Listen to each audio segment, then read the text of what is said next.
Air signs, hey boo, hey.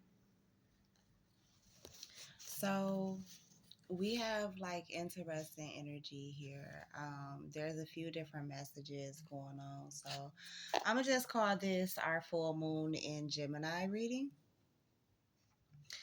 Um, and it's interesting because it's like it's happening right before Christmas. It's happening during a Mercury retrograde.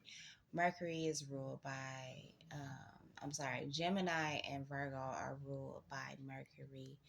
So it's all very interesting to me. But um, I do feel like this full moon is bringing in, or at least after the full moon, it'll be bringing in some type of increase, 55 on the clock as I say that. So a lot of change, a lot of change. For some of you, money could have been very slow or like iffy, kind of tight here or there, 111 on the clock as I say that. For some of you, people are going to really hate that they doubted you at all. 123 on the clock as I say that. You may be getting a lot of apologies from people. You may notice that there are certain people coming back around. Um, whether it's from your past or you're finally attending to messages that you may not have attended to before. Um, you may be finally responding to people at this time, but I feel like moving into 2025, there are going to be a lot of people you're going to be leaving behind.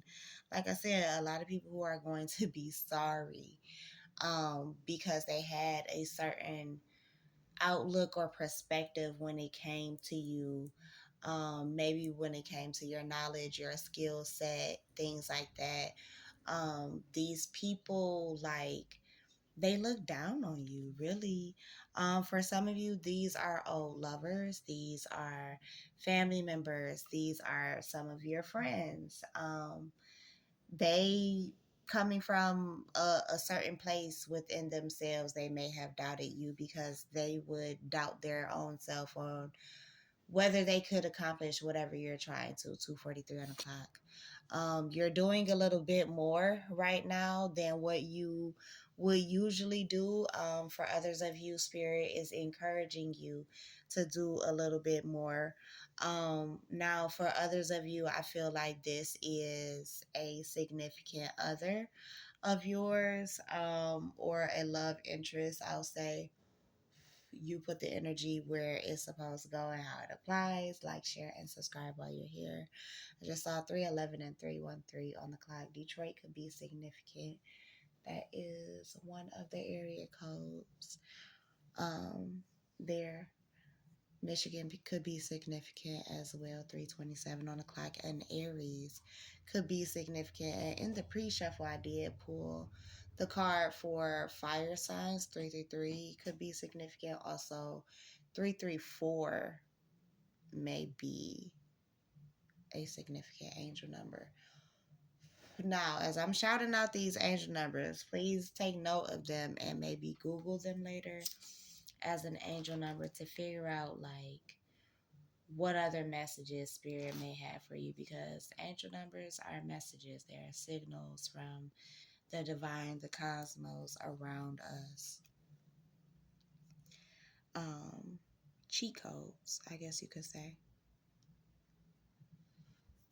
But they are communication. For some of you, they can be indicators of people in your life as well. Um, someone could be thinking of you and you see a particular number and then they call, they text. You might be seeing 222 a lot, and then a friend, a partner calls, text, whatever. For others of you, you could be dealing with the earth sign. You could want this person to do a little bit more, or you may have earth in your chart and you want your person to do a little bit more, maybe put a little more effort into the relationship, or maybe how they express their feelings. Um, for some of you, your person wants to be around you a whole lot more than what they're letting on.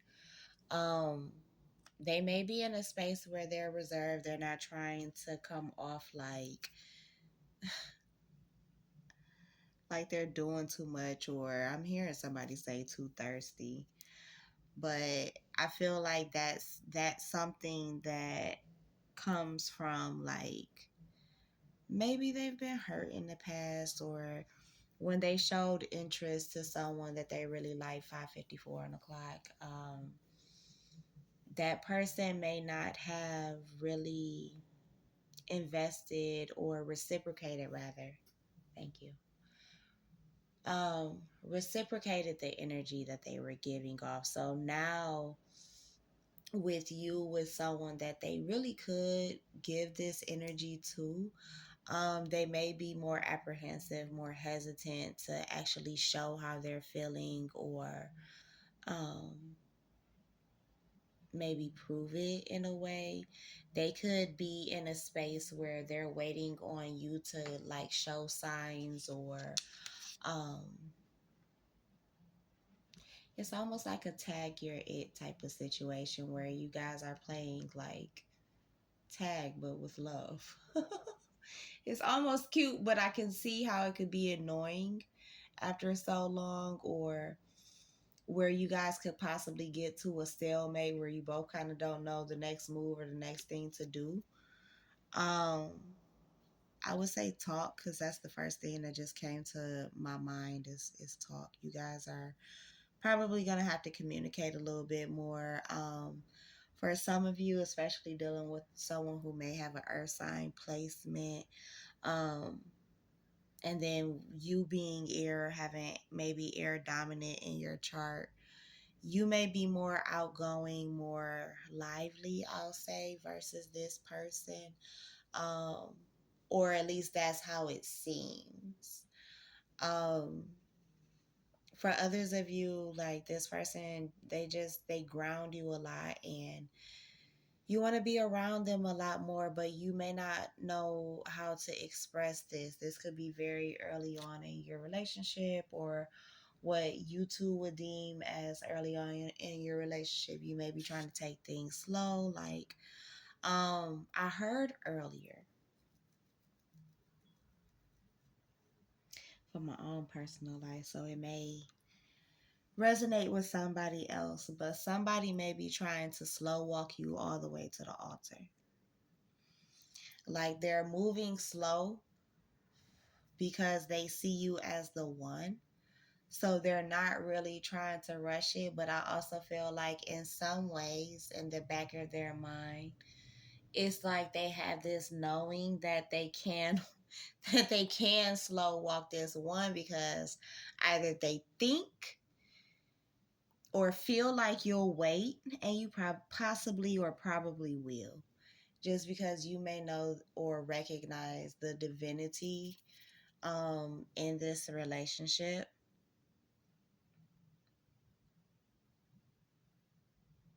that this person is like the companion that you prayed for, like your true companion.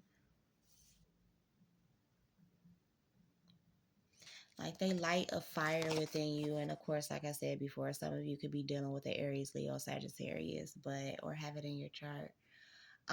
For some of you, it could be somewhere in your chart, like in your Venus sign. So it doesn't necessarily have to be in your big three, but it could definitely be in there somewhere. For others of you, I don't know why the 12th house is just shouting out to me, and I'm not really big on birth charts too much. I know enough, but not like to sit here and charge like one of you guys to like read your chart. But or at least I'm not as confident, I'll say. But the 12th house may be significant. If I remember correctly, and please don't hold me to this, do your own research. It has to do with like past lives and um, maybe even like the future too, like how the past correlates with the future or affects, influences rather the future or the present lifetime. For some of you, you don't know this person yet. You don't know how they feel about you yet. You don't know that they feel all of these things or as deeply yet. You don't know yet that they'd rather be with you in this moment right now as you're hearing this, that they could also be in their feelings or they could have water in their chart. Um, they could have a lot of feelings actually with this water signs card. They can have a lot of feelings for you, a lot more feelings than, like I said, than they let on. But I do feel like many of you aren't going to be single for too much longer. So pretty much enjoy that while it lasts. Yeah. Um, your singlehood is about to come to an end, especially with this Four of Wands at the bottom of the deck. I feel like whoever this person is, if you have had heartbreak in the past, this person knows better than to cause that for you moving forward. Even if maybe they could have caused some of it for you in the past, I think they know better than to do it again. So like, share, and subscribe, air signs. Peace.